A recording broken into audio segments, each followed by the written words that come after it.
கிறிஸ்துவுக்குள் பிரியமானவர்களே, உங்க எல்லாரையும் இயேசுவின் நாமத்தினால அன்புடன் வரவேற்கிறேன். இன்னைக்கு உங்ககிட்ட ஒரு முக்கியமான விஷயத்த பத்தி பேச போறேன். அதாவது என்னன்னா, நீங்க உங்க வாழ்க்கையில கடந்து போகும்போது நிறைய விஷயங்களை பார்த்து யோசிச்சு கொண்டிருப்பீங்க.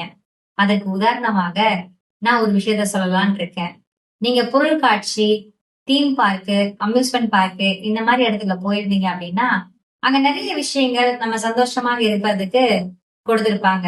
நிறைய விஷயங்களை எக்ஸ்ப்ளோர் பண்றதுக்கு நிறைய நம்ம ஜாய என்ஜாய் பண்ணி வெளியே கொண்டு வரதுக்கு இருந்திருக்கும் இல்லையா? அதுல ஒண்ணுதான் மிரர் ஹவுஸ். இந்த மிரர் ஹவுஸ்ன்றது ஒரு சாதாரண விஷயம் கிடையாதுங்க.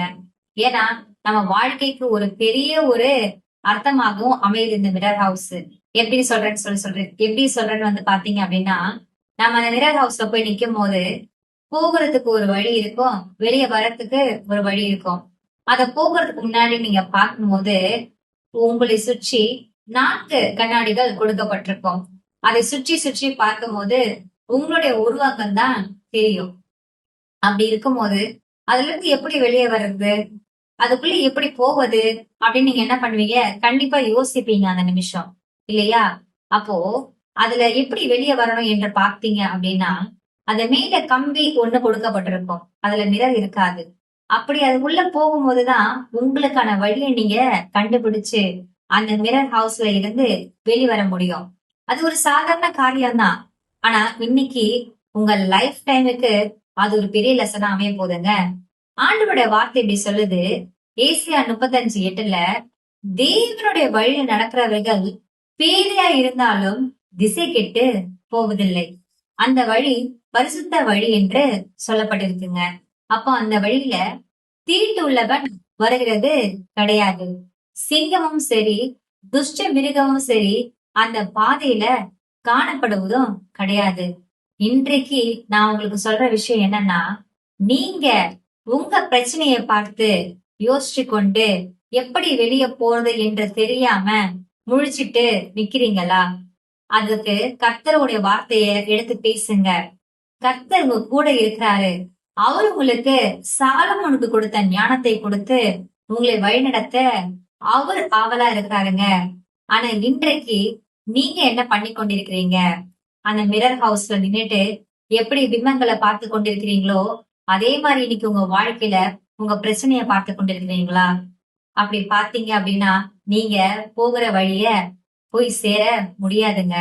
அதனால நான் என்ன சொல்றேன் அப்படின்னா, தேவனுடைய வார்த்தைக்கு கீழ்ப்படிந்து தேவனுடைய வார்த்தையை எடுத்து நீங்க நடக்கும்போது கர்த்தர் உங்களுக்கான வழிய அவரே உங்களுக்கு காட்டுவாருங்க.